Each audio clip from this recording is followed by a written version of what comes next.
Vem comigo! Então, gente, para que haja o sucesso, né, para que a gente, ao final do módulo, se sinta seguro, se sinta empoderado a respeito do assunto, precisamos conhecer logo de início qual é o objetivo, por que estamos aqui, por que estamos estudando avaliação de políticas públicas. Então, qual é a nossa meta, qual é o nosso objetivo? E aí, espera-se que ao final deste módulo a maioria dos alunos, né? E aqueles que não alcançarem, nós daremos todo o apoio, né? Estamos aqui para tirar todas as dúvidas, para encaminhar materiais de leitura, de apoio, para que possam todos atingir o seguinte objetivo, que é compreender as principais abordagens do processo de avaliação das políticas públicas. Então, nosso foco é em avaliação. E existem vários métodos de avaliação de políticas públicas.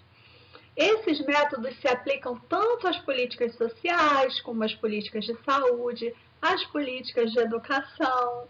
Enfim, são métodos bastante abrangentes, bastante utilizados nos artigos acadêmicos, e nós vamos ver no decorrer da disciplina por que cada método tem a sua peculiaridade. Ou seja, porque alguns se debruçam sobre dados estatísticos, outros procuram investigar avaliações mais qualitativas. Então, tudo isso faz parte da nossa disciplina. Não sai daí, hein? Fica comigo. Vamos agora conceituar o que é política? É um conceito muito, às vezes, até abstrato, subjetivo. Então, eu fui buscar um conceito mais pragmático, mais didático, para que a gente possa começar essa nossa aula. Então, conceito de política é a ciência de bem governar um povo. Estabelecer os princípios que se mostrem indispensáveis à realização de um governo para o melhor proveito dos cidadãos. Então, a política é aquilo que está entre o governo de um lado e os cidadãos de outro. E para que a política seja favorável, né, para que ela cumpra o seu papel, ela precisa ter o melhor proveito para os cidadãos. Então, o executor, o planejador, o implementador da política, ele tem por objetivo os benefícios a serem direcionados aos cidadãos, que são os receptores destas políticas. Mas, gente, não é só isso não, tá? Depois a gente vai ver que não existe essa relação tão top-down, né? O que seria uma relação top-down? O nível central planeja e a base recebe. Aqui a gente deu apenas uma introdução didática, mas quando formos analisar, quando formos conhecer cada método de avaliação de políticas públicas, nós vamos perceber como que todos os atores sociais envolvidos têm o seu papel e como esse papel é fundamental. E vamos entender então a necessidade, por exemplo, da presença do controle social em todas as políticas. Continuando,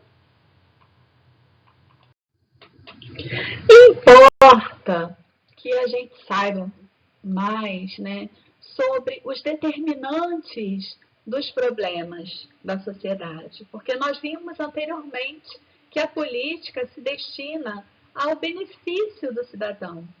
Mas o que acontece, né? Quais são os determinantes? Aonde esse cidadão está inserido? O que existe ao seu redor? De que forma ele é atingido por problemas, por situações desfavoráveis que levam à necessidade de criação de uma política. Então, eu vou colocar para vocês um gráfico muito interessante que ele coloca bem esses determinantes, né? Então, nós temos aqui, por exemplo, o estilo de vida do indivíduo. Isso está muito relacionado à idade, sexo, fatores hereditários, enfim. Então, é aquele núcleo menor, né? É algo relacionado ao indivíduo, né? Ao seu estilo de vida, ao que ele opta, por exemplo, por ler, por estudar, por comer, por fazer, enfim, em todas as dimensões da sua existência. Quando a gente amplia um pouco isso, a gente percebe que esse indivíduo, ele não está sozinho, né? Então ele faz parte de redes sociais e comunitárias. Nessas redes sociais a gente vai desde a família, nas suas mais diversas configurações, e a comunidade. Essa comunidade ela pode estar presente, por exemplo, em agremiações esportivas, agremiações religiosas, agremiações de cooperativas de trabalho, o próprio ambiente de trabalho do indivíduo, enfim.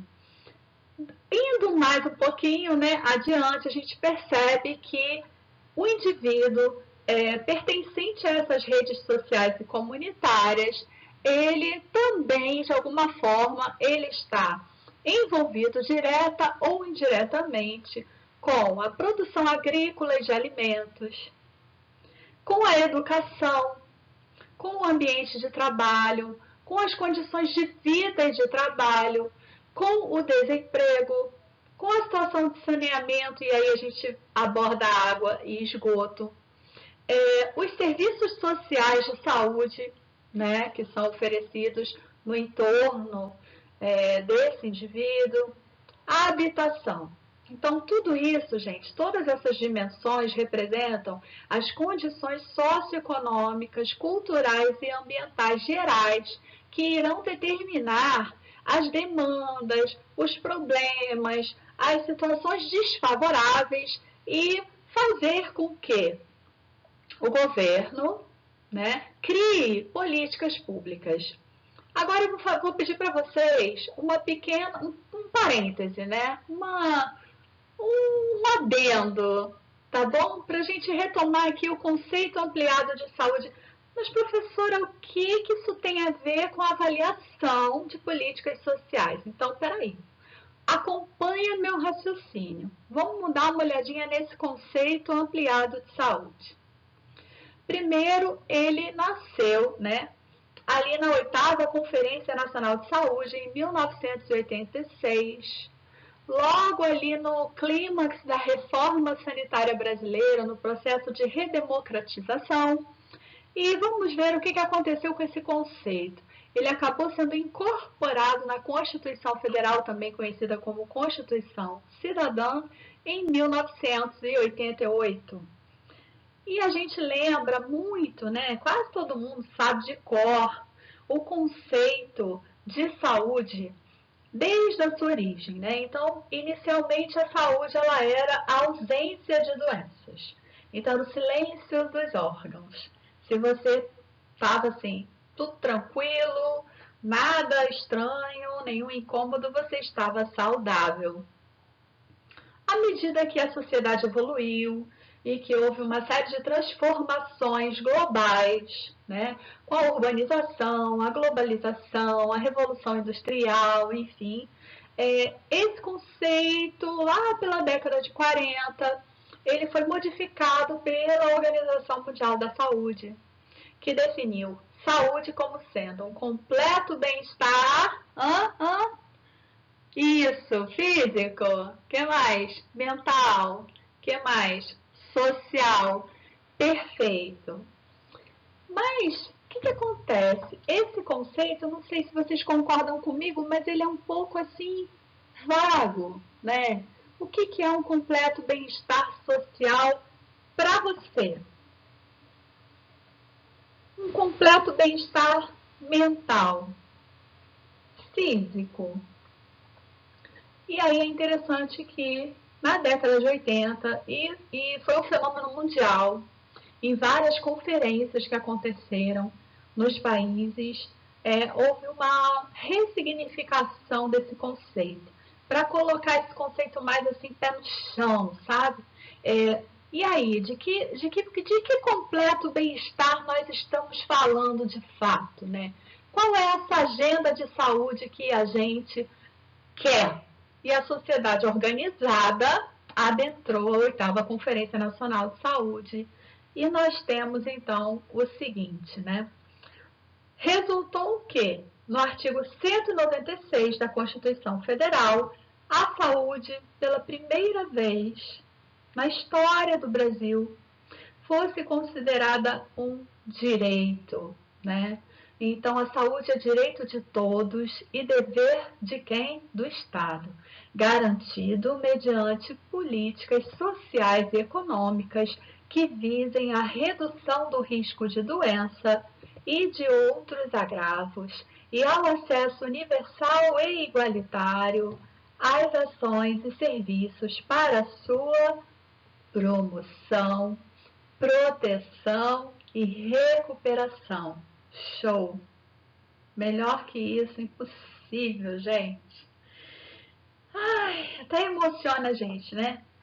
Então, vamos agora aqui fazer uma ligação do porquê que eu trouxe o conceito de ampliado de saúde para vocês. Se vocês lerem aqui, vocês vão ver que eu grifei, coloquei em caixa alta, né? Que a saúde como direito, ela precisa de uma garantia. Quem vai dar essa garantia é o Estado. É claro que o Estado não vai trabalhar sozinho, tá, gente? A sociedade ela é envolvida, as organizações não governamentais e, mais recentemente, a iniciativa privada também é convidada a participar desta garantia. Mas o que eu quero chamar a atenção para vocês aqui é que precisamos que o Estado crie políticas sociais, olha as políticas sociais aí, e econômicas. Mas, Marise, política social tem a ver com saúde? Tem. Tem porque nós vamos ler agora o conceito ampliado de saúde. Em sentido amplo, a saúde é o resultante das condições de alimentação, habitação, educação, renda, meio ambiente, trabalho, transporte, emprego, lazer, liberdade, acesso e posse de terra, acesso aos serviços de saúde. Tudo isso é o resultado das formas de organização social de produção. Então, se não houver uma política que garanta todo esse arcabouço de necessidades que são, na verdade, direitos de cidadania, pode ocorrer o seguinte: grandes desigualdades nos níveis de vida, onde algumas pessoas terão acesso e outras não. Nós vemos isso na nossa vida real, não é mesmo? Mas precisamos voltar aqui ao texto, né? E pensar o seguinte, olha, alimentação. Vocês conhecem alguma política social que de alguma forma tangencia o aspecto da alimentação? Habitação, vocês conhecem? Vocês sabem dizer? Educação. Ah, Marisa, mas a política de educação, ela é uma política que não tem nada a ver com política social, será? Ela não tem nada a ver com política de saúde. Como assim? Então, a gente precisa agora ampliar o nosso olhar, usar uma lupa, né? E poder escrutinar cada política dessa, cada política pública, e vamos perceber que, sobretudo, as políticas que vieram após a Constituição Federal, todas elas, de alguma forma, são intercomunicadas, né? E aí eu trago para vocês uma palavra muito importante para encerrar essa ponte que eu fiz, né, entre o conceito ampliado de saúde e as políticas sociais e econômicas, que é a palavra intersetorialidade. Então, hoje em dia, gente, quando a gente pensa em saúde, não se pode mais pensar que saúde acontece no hospital. Quando a gente pensa em política social, a gente não pode mais descolar a política social de acesso à educação, de acesso à alimentação, de acesso à habitação, ao transporte, à segurança, ao lazer. Enfim, isso é intersetorialidade. Os diversos setores, as diversas pastas, os diversos ministérios de um determinado governo precisam dialogar, precisam, na hora de formular suas políticas, pensar em intersetorialidade. Vem comigo que a gente vai continuar o nosso estudo até a gente conseguir consolidar, se sentir seguro com todos esses conceitos, aprender tudo de forma muito tranquila, muito satisfatória. Vem comigo!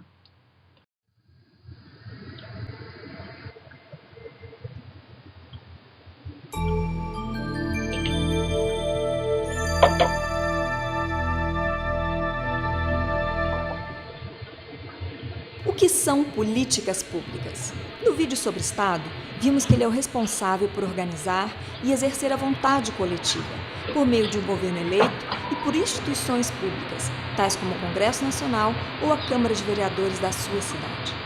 A vontade de cada um, que depois deve se constituir em vontade coletiva, é o resultado do exercício da sua cidadania. Foi isso também que vimos no vídeo sobre cidadania. Mas como esses direitos são recebidos e vividos de forma concreta? Ou seja, como toda a sociedade pode alcançar o seu bem-estar?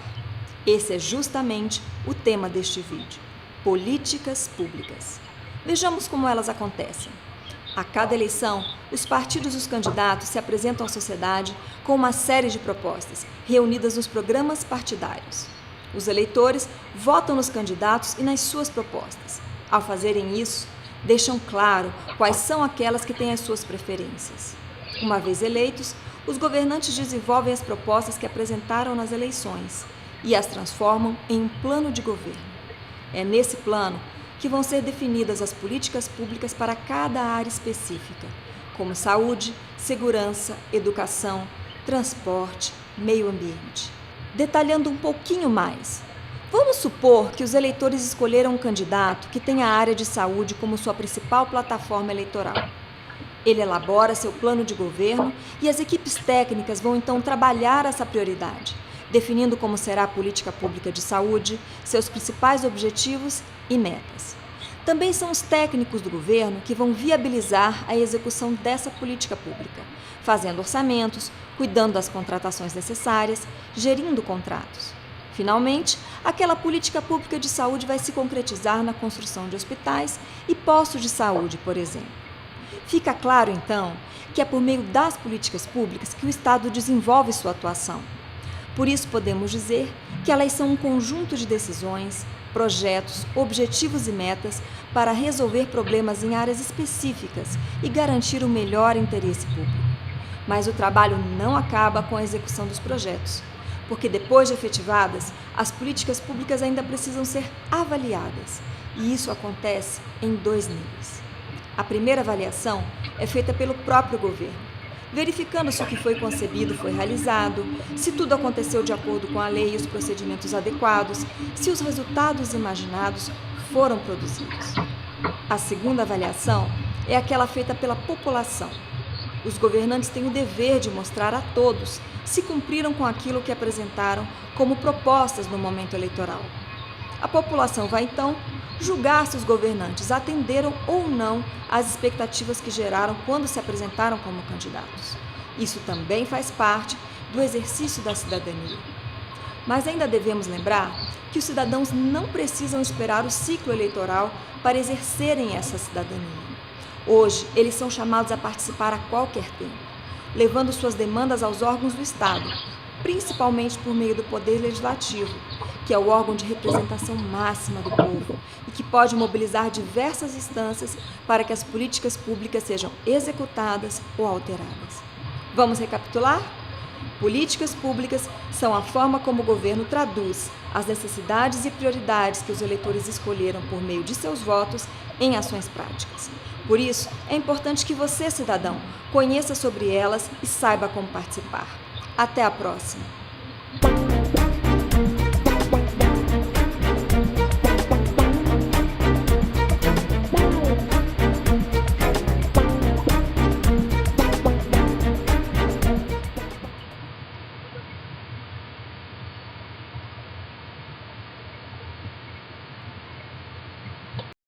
Então, gente, conforme nós acabamos de assistir nesse pequeno vídeo, o conceito de política pública é um conjunto de ações, programas e atividades desenvolvidas pelo Estado de forma direta ou indireta, através de delegação, por exemplo, quando é indireta, com o objetivo de garantir direitos de cidadania. Essencialmente, aqueles direitos que são assegurados pela nossa Constituição Federal. E o que chama mais atenção aqui nesse parágrafo é o que eu destaquei ao final, né? A solução de problemas. Então, na hora em que a gente avalia uma política pública, a gente precisa saber muito bem qual foi o problema, né? O que motivou a criação dessa política e se este problema tem sido solucionado. Então, conforme vocês viram no vídeo anterior, existe uma avaliação que é feita pelos governantes, pelos executores, e existe também a nossa avaliação como cidadãos, como usuários destas políticas. Por isso mesmo, quando a gente tem consciência dos nossos deveres, né? Ou seja, dessa ação proativa, dessa participação no controle social, nessa importância de selecionar aqueles que nos representam. E quando a gente também sabe dos nossos direitos, a gente tem consciência do que nos é assegurado por lei, nós aí sim podemos nos considerar cidadãos. É por isso que política é cidadania. Conforme eu venho dizendo, nesse nosso primeiro vídeo, estamos fazendo uma introdução à nossa disciplina. E aí eu fui buscar algo na área de educação, uma vez que é muito propalado o propósito da educação no sentido de uma ascensão social, de uma melhoria das condições de vida, não é mesmo? Embora alguns autores tenham o cuidado de não colocar todo esse peso em cima da educação, né? Porque nós vimos lá no nosso conceito de saúde, de que adianta você fazer uma escola linda, equipada, maravilhosa, com os melhores professores, as crianças terem acesso, essa escola ser quase na porta de casa. Se essa criança, por exemplo, passa fome e ela não vai conseguir, naquele momento ali na escola, ter o melhor aproveitamento possível. Então, eu preciso aliar a essa política de educação uma política nacional de alimentação do escolar, que existe. Então, agora a gente começa a ver que essas classificações, né, isso é uma política social, isso é uma política de saúde, isso é uma política... É bem verdade que tudo, né, conflui para o bem-estar do cidadão, para a mudança da vida em sociedade, para a melhoria das condições de vida. Então, nessa imagem, o que a gente pode observar? São crianças em um grupo, um quadro bem rudimentar, né, escrito a giz, e ali é uma prova, ou seja, uma avaliação de conhecimentos.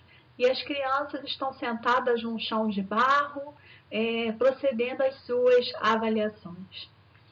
Vargas Velasquez define o termo como conjunto de sucessivas iniciativas, decisões e ações do regime político frente a situações socialmente problemáticas e que buscam a resolução delas ou pelo menos trazê-las a níveis manejáveis. Bom, todos os autores que eu vou citar durante a aula estarão no nosso último vídeo do módulo, nas referências, onde vocês podem ir lá buscar, baixar os artigos, as teses, enfim, ter acesso aos livros, estão todos listados lá. E o que nos chama a atenção dessa definição, né? Primeiro, sucessivas iniciativas. Isso é uma característica das políticas, né? Elas constantemente, justamente por serem avaliadas, elas vão sucessivamente se modificando. Então, são iniciativas que se repetem, né? Decisões e ações que vão se comportar de acordo com a situação socialmente problemática. Essa situação também muda, gente. Muda, né? A sociedade ela está em constante transformação. Muitas vezes, do nada, algo acontece e tudo muda. A gente dorme de um jeito e acorda de outro jeito, não é? E somos surpreendidos por problemas que antes nem tínhamos. E precisamos de soluções. E essas soluções nem sempre são soluções que podemos esperar muito tempo. Então, esses desafios de problemas que vivenciamos e necessidade de intervenções, e intervenções sucessivas e constantes e permanentes, é que dá essa linha histórica das políticas públicas, onde a gente vê muitas vezes que, eu vou depois fazer a diferença para vocês entre política, programa e projeto social, né? Mas muitas vezes a gente acaba até vendo na história de uma determinada política que antes de ser uma política ela foi um programa ou até mesmo um projeto e que deu tão certo, trouxe indicadores tão positivos de melhoria da vida social que acabou evoluindo para uma política. Então, nós vamos ter exemplos disso na nossa aula. Continuando. Já para Maria Paula Dallari Bucci, referência lá no finalzinho, políticas públicas são programas de ação governamental visando a coordenar os meios à disposição do Estado e as atividades privadas. E aí eu puxei um asterisco para a gente entender o que seria isso, né? Parcerias com organizações não governamentais e, como se verifica mais recentemente, com a iniciativa privada, conforme eu já havia ressaltado. Isso tudo para a realização de objetivos socialmente relevantes e politicamente determinados.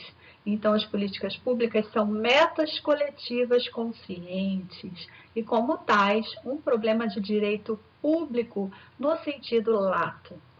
No slide anterior, eu apresentei uma cena um pouco triste, né? Que é a realidade de algumas crianças do nosso Brasil tão diverso, tão com uma dimensão continental, onde algumas crianças, né, têm escolas bem equipadas, paramentadas, com todos os recursos, e nós vimos aquela imagem de crianças estudando ali em situações precárias. Então, como nesse slide aqui se fala, né, a primeira vez que aparece na nossa aula o termo meta, então eu busquei aqui a meta de 2019 do Ministério da Educação. Então, ele criou essas metas para futuro, né? Meta normalmente ela visa soluções para o futuro, mas elas devem começar a ser implantadas no presente. E aí a gente tem aqui as metas para a educação básica, que seria construção de aproximadamente 5.000 novas creches até o ano de 2022. Com relação à carga horária, a meta é ampliar essa carga horária para combater a evasão escolar. Então, vejam bem, evasão escolar foi um problema detectado anteriormente. Então, como que eu resolvo esse problema? Eu preciso fazer mudanças na política educacional que já existe. E com isso eu crio metas de futuro. E para que haja menor evasão escolar, todos os atores sociais envolvidos na formulação dessas metas pensaram em a ampliação da carga horária, ou seja, se a criança ficar mais tempo na creche, mais tempo na escola, isso poderia evitar a evasão escolar. Mais à frente, será necessária uma avaliação para ter certeza de que essa estratégia realmente reduziu a evasão escolar. E, por último, a instalação de internet nas escolas rurais. E aí, em torno de 6.500 escolas tendo acesso à internet nos meios rurais. São as metas do Ministério da Educação, criadas em 2019, para os próximos anos vindouros. Desta forma, nós precisamos começar a pensar numa sequência de etapas de uma política pública. Então, essa política pública ela acontece em 4 etapas essenciais ou elementos centrais. Primeiramente, o governo precisa se envolver, né? Num segundo momento, há necessidade de se eleger um problema, ou seja, perceber uma problemática, né? Ter noção do que está acontecendo com a sociedade. No terceiro momento, definir um objetivo. O que nós pretendemos em relação a este problema? E aí, gente, é muito variável isso, né? É muita coisa que a gente pode querer, desejar. Ou seja, tem problemas que a gente consegue eliminar, tem problemas que a gente consegue prevenir, tem problemas que a gente consegue reduzir a incidência deles, tem problemas que a gente consegue, de forma emergencial, trazer algum paliativo, enfim. Então, para cada problema, será pensado um plano de ação, que é o que acontece aqui ao final, né? Qual vai ser o processo? Como nós vamos atuar? Quais serão os atores sociais envolvidos? De onde virão os recursos? Como serão as avaliações? Então, a gente está começando agora, né, depois desse nosso primeiro vídeo, a se preparar para entrar de forma mais profunda na avaliação das políticas sociais. E aí, para a gente encerrar essa nossa primeira aula do módulo, eu vou passar mais um videozinho curtinho para vocês que fala sobre governança, ou seja, o papel do governo nessa hora tão importante das políticas públicas. Vamos assistir? Você sabe o que são políticas públicas? São as responsabilidades constitucionais assumidas pelo poder político, transformadas em ações concretas que garantem cidadania a cada pessoa do país. Quando evocamos políticas públicas, estamos falando de acesso digno de todos à saúde, educação, moradia, saneamento básico, mobilidade, segurança, cultura, participação na vida da sociedade. Tudo isso deve estar presente nas ações e decisões tomadas pelo governo, seja em nível municipal, estadual ou federal, seja pelo poder executivo, legislativo ou judiciário. Por exemplo, a presença e ações do posto de saúde da família que beneficia o seu bairro é uma política pública. Na área da educação, os programas do FIES e ProUni são políticas públicas. Também como parte deste tripé, que sustenta as políticas públicas? A Previdência, o que garante a seguridade social, que está diretamente ligada aos direitos dos trabalhadores e à nossa aposentadoria. Os recursos a serem destinados às políticas públicas têm sido historicamente sugados pela corrupção. Em 2014, foi aprovado no Congresso Nacional a PEC 241, que congelou os gastos sociais por 20 anos. Isso afeta diretamente a nossa saúde, a nossa educação, a nossa cidade e os nossos direitos. Sem mudar esta situação, continuaremos a viver em um contexto sociopolítico em que falta dinheiro para a concretização das políticas públicas, das quais o povo tem necessidade e direito garantido pela Constituição Cidadã.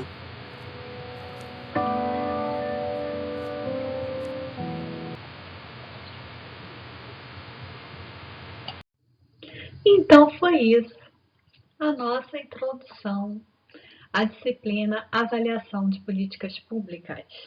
Eu espero que vocês tenham gostado, que vocês façam aí colocações, perguntas, coloquem suas dúvidas, que nós possamos trabalhar juntos, estudar juntos e possamos prosseguir para a nossa segunda videoaula.